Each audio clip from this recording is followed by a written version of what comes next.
नमस्कार दोस्तों, मैं महावीर सुतार। दोस्तों, कंप्यूटर साइंस से रिलेटेड जो हमारे एमसीक्यूज है, तो स्टार्ट करते हैं मोटिवेशन कोट के साथ। आज का हमारा मोटिवेशन है, सफलता का मंत्र है सपने देखो, मेहनत करो और विश्वास रखो। सपने देखो, मेहनत करो और विश्वास रखो, सफलता जरूर मिलेगी। तो स्टार्ट करते हैं। क्वेश्चन है हमारा, विच of the following smallest network, इनमें से सबसे छोटा नेटवर्क कौन सा है। तो हम बात करें सबसे छोटा नेटवर्क की, तो वो है लैन। कौन सा है? लैन। लैन का फुल फॉर्म होता है लोकल एरिया नेटवर्क। फिर उसके बाद में है मैन। मैन का फुल फॉर्म होता है मेट्रोपोलियन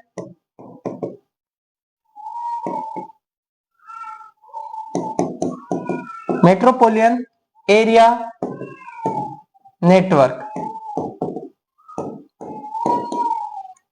और फिर उसके बाद में है सबसे बड़ा नेटवर्क है वो है wide area network. Wide area network.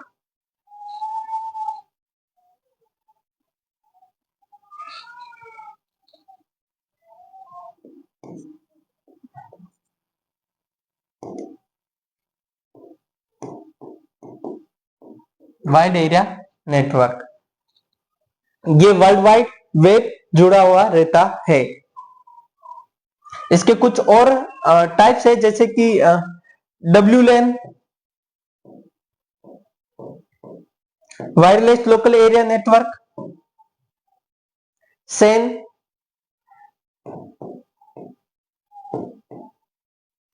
Storage area network,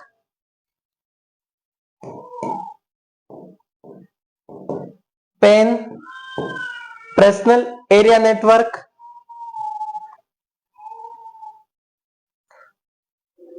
और भी बहुत सारे नेटवर्क है। तो इसका जो राइट आंसर होगा वो क्या होगा? LAN, local area network. अगला क्वेश्चन है, which of the following shortcut key to open a new blank document in MS Word. MS Word में न्यू ब्लैंक डॉक्यूमेंट ओपन करने के लिए हमें शॉर्टकट की का यूज करना है, तो किसका यूज करेंगे? तो यहां पे दिया हुआ है कंट्रोल बी। कंट्रोल बी का यूज करते हैं टेक्स्ट को बोल्ड करने के लिए। टेक्स्ट को बोल्ड करने के लिए, तो टेक्स्ट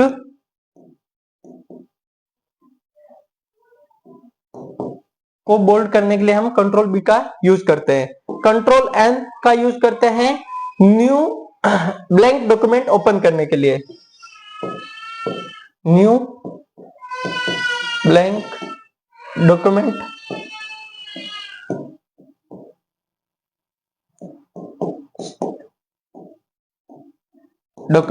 ओपन करने के लिए। कंट्रोल डी का यूज करता है डायलॉग बॉक्स ओपन करने के लिए। डायलॉग बॉक्स ओपन करने के लिए इसमें बहुत सारी कैटेगरी शो हो जाती। और कंट्रोल एक्स का यूज करते हैं कट करने के लिए। कोई भी किसी भी चीज को हमें कट करनी है तो कंट्रोल एक्स का यूज करते हैं। तो इसका जो राइट आंसर होगा वो होगा कंट्रोल बी।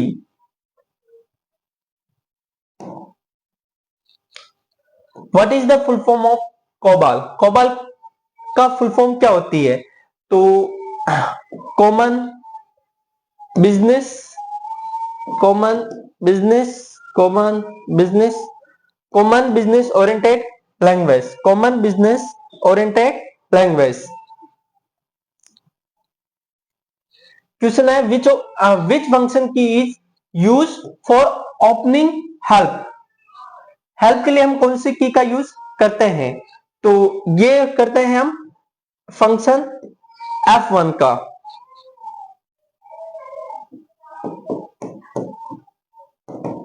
ओपनिंग हेल्प के लिए यूज करते हैं कंट्रोल F1 का। इसका F2 का यूज करता है कोई भी फाइल फोल्डर का नाम रीनेम करने के लिए। रीनेम फाइल फोल्डर कुछ भी हो सकता है, तो फाइल हो या फिर फोल्डर हो, उनके नाम को रीनेम करने के लिए हम इसका यूज करते हैं। F4 का यूज करते हैं हम alt के साथ, alt प्लस फंक्शन F4। ये जितनी भी विंडो जो हम ओपन रखते हैं उनको क्लोज करने के लिए, हम alt F4 का यूज करते हैं। और F3 अगर हम कोई भी चीज ओपन कर रखी है और उसमें हमें सर्च करना है तो सर्चिंग के लिए हम F3 का यूज करते हैं। तो इसका जो राइट आंसर होगा वो क्या होगा? F1। क्या होगा? F1। अगला क्वेश्चन है, what is the output of the following code? Code दिया हुआ है पब्लिक क्लास डेमो। डेमो नाम की एक क्लास बनाई है, ये जावा के अंदर प्रोग्राम दिया गया है। पब्लिक स्टैटिक वॉइड मेन और स्ट्रिंग args आर्गुमेंट्स पास कर। तो यहाँ पे इंट x नाम का क्या है? एक वेरिएबल, और उसमें किस नाम की किस टाइप की वैल्यू स्टोर है? इंटीजर टाइप की वैल्यू स्टोर है। System dot out dot print एलन, यहाँ पे इंक्रीमेंट और डिक्रीमेंट का यूज किया गया। तो यहाँ पे इंक्रीमेंट ऑपरेटर का यूज किया गया है। हम थोड़ा सा इंक्रीमेंट और डिक्रीमेंट ऑपरेटर क्या होता है उसके बारे में जानकारी ले लेते हैं। तो यहाँ पे इंक्रीमेंट और डिक्रीमेंट ऑपरेटर, इंक्रीमेंट ऑपरेटर से वह ऑपरेंट होता है जिनका यूज सिंगल ऑपरेंट के साथ किया जाता है। सिंगल ऑपरेंट के साथ में इसका यूज किया जाता है, जैसे कि 3 है, 3 के साथ हम इसका यूज कर सकते हैं। लेकिन 2 और 2 है तो इसका यूज नहीं कर सकते क्योंकि ये दो ऑपरेंट हो गए। तो सिंगल ऑपरेंट के साथ में इसका यूज किया जाता है। अब उस ऑपरेट की वैल्यू का मान ये क्या कर देता है? बढ़ा देता है। अगर हम इसका यूज कर रहे हैं, जैसे कि यहाँ पे प्लस प्लस का यूज किया तो ये वैल्यू को क्या कर देगा? बढ़ा देगा। और अगर माइनस माइनस का यूज किया तो ये वैल्यू को क्या कर देगा? डिक्रीज कर देगा। तो इंक्रीमेंट ऑपरेटर वैल्यू के बाद में लगाकर, अगर हम बाद में लगाते हैं तो क्या हो जाएगा? Post increment. क्या हो जाएगा? Post increment. तो इंक्रीमेंट ऑपरेटर वेरिएबल के बाद लगाकर जिस पोस्ट इंक्रीमेंट कहते हैं, और पहले जो लगाते हैं उसे हम क्या कहते हैं? प्री इंक्रीमेंट ऑपरेटर कहते हैं। क्या कहते हैं? प्री इंक्रीमेंट ऑपरेटर कहते हैं। जैसे कि यहाँ पे ये लगा है x प्लस प्लस, तो यहाँ पे ये क्या करेगा? वैल्यू को पहले स्टोर करेगा। जैसे कि हमने x की वैल्यू क्या थी हमारे पास? 5, तो ये क्या करेगा? 5 plus plus.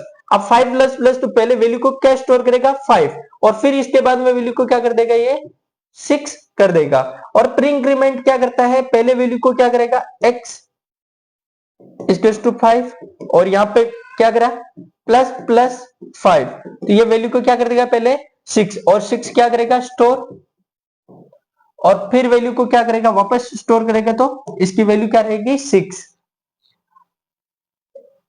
Decrement operator, decrement operator वह ऑपरेंट होते हैं जिनका यूज सिंगल ऑपरेंट के साथ में किया जाता है, और ऑपरेंट की वैल्यू का मान क्या कर देता है? ये 1 घटा देता है। ये क्या करता है? 1 घटा देता है। जैसे कि यहाँ पे x माइनस माइनस, अब x की वैल्यू मैं 5 ले रहे, तो 5 माइनस माइनस, पहले ये क्या करेगा? वैल्यू को स्टोर करेगा, तो 5 क्या कर देगा? स्टोर, और फिर इसके बाद में वैल्यू क्या कर देगा? ये डिक्रीज कर देगा, और फिर इसकी वैल्यू क्या हो जाएगी?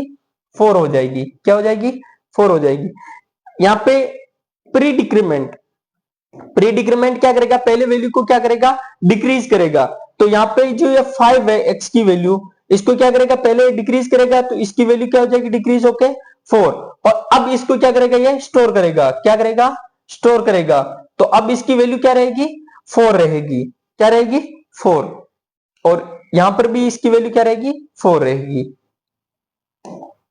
यहां पे इनके कुछ डिफरेंट बताए गए हैं। जैसे इंक्रीमेंट ऑपरेटर यूज किसी भी वेरिएबल के मान को क्या करता है? बढ़ाता है।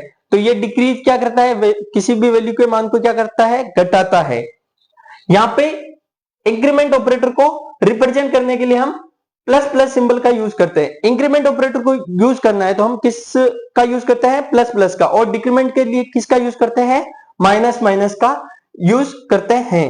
Syntax sentence post increment.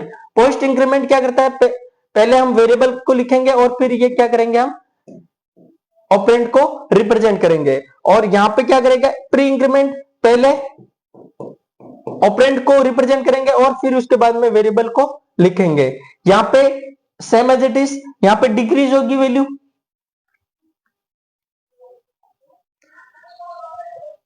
Increment operator plus plus और माइनस माइनस।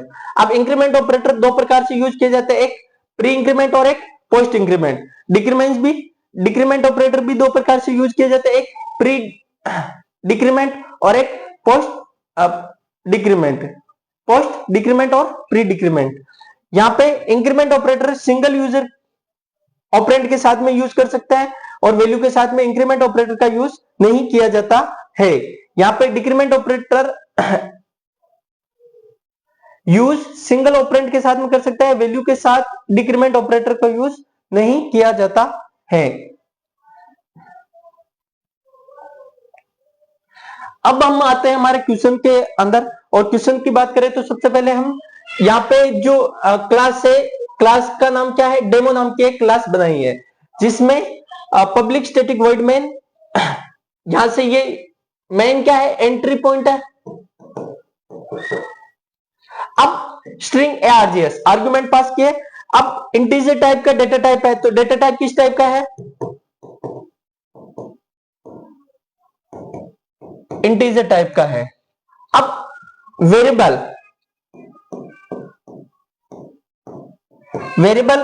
जो है वो क्या है, x है, और उसमें जो 5 है, 5 है जो क्या है, वैल्यू है। क्या है, वैल्यू। 5 क्या है, वैल्यू है। Sentence system dot out dot println, यहां पे कौन सा ऑपरेटर लग रहा है, प्री ऑपरेटर लग रहा है। प्री लग रहा है लेकिन किस टाइप का, इंक्रीमेंट ऑपरेटर। कौन सा लग रहा है, इंक्रीमेंट ऑपरेटर लग रहा है। इंक्रीमेंट क्या करता है, पहले वैल्यू को क्या करेगा, इंक्रीज करेगा। इंक्रीज करेगा तो x की वैल्यू क्या है, 5, 5 प्लस प्लस, और ये क्या करता है, 8 प्लस 5 कितना हो गया, 6। तो वैल्यू को क्या होगी, 6 हो गई। अब इसमें क्या लगाया हमने, मल्टीपल, ये मल्टीपल। अब हम क्या कर रहे हैं, 2 से मल्टीप्लाई कर रहे हैं, तो 6 मल्टीप्लाई 2 कितना हो गया, 12। कितना हो गया, 12। तो इसका जो राइट आंसर होगा वो क्या होगा, 12। अगला क्वेश्चन है, which of the following is markup language. इनमें से कौन कौन सी मार्कअप लैंग्वेज है। हम बात करें HTML, HTML का फुल फॉर्म होता है hypertext markup language, hyper text markup language. Second है DHTML, मतलब XML। XML का फुल फॉर्म है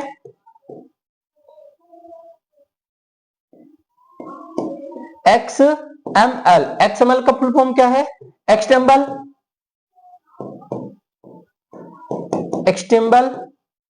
मार्कअप लैंग्वेज। और एक है DHTML। DHTML का फुल फॉर्म है डायनेमिक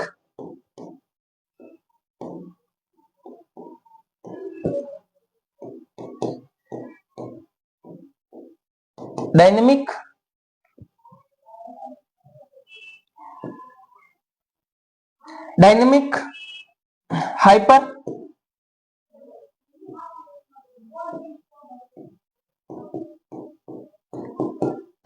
टेक्स्ट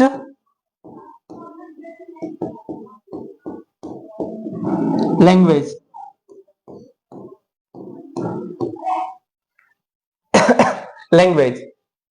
तो ये तीनों क्या है, मार्कअप लैंग्वेज है, लेकिन ये नहीं है और ये नहीं है। तो इसका जो राइट आंसर होगा क्या होगा, 1 2 3। अगला क्वेश्चन है, विच protocol is not a transport layer protocol. इनमें मतलब इसमें से कौन सा ट्रांसपोर्ट लेयर प्रोटोकॉल नहीं है। तो हम बात करें यूडीपी। यूडीपी क्या है, user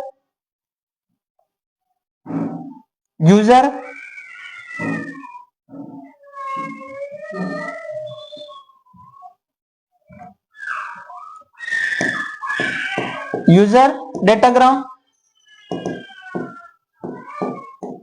user datagram protocol,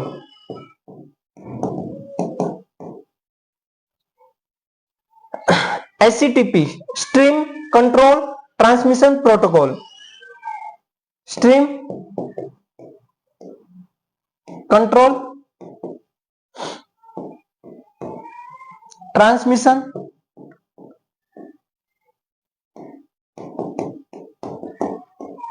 protocol.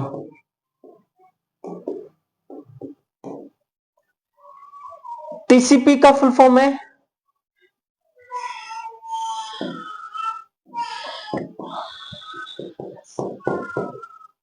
Transmission control protocol,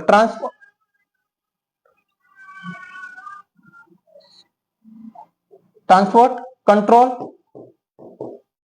protocol. और एसएनटीपी का फुल फॉर्म है सिंपल नेटवर्क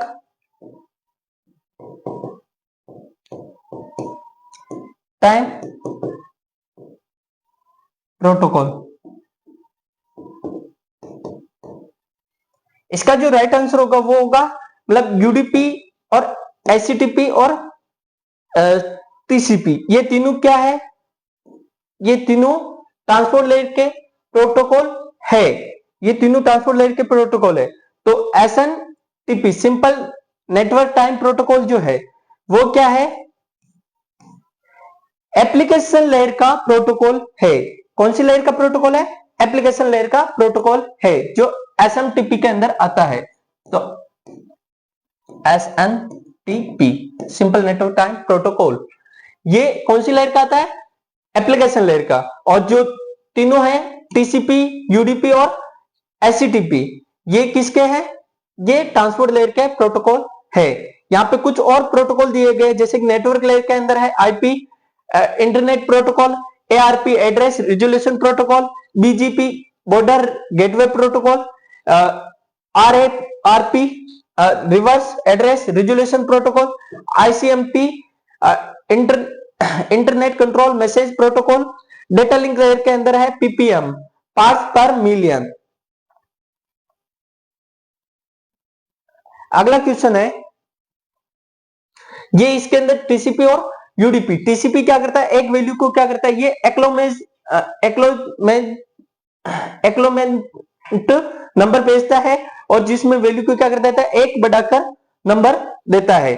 तो यहाँ पे जो भी वैल्यू होती है वो क्या करती है, बढ़ जाती है। जैसे कि यहाँ पे 77,426 है तो ये क्या कर देता, 77,427 कर देता है, एक अनुक्रम बढ़ा देता है।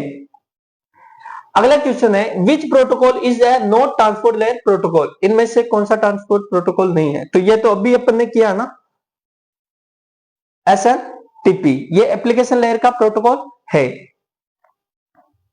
Thank you.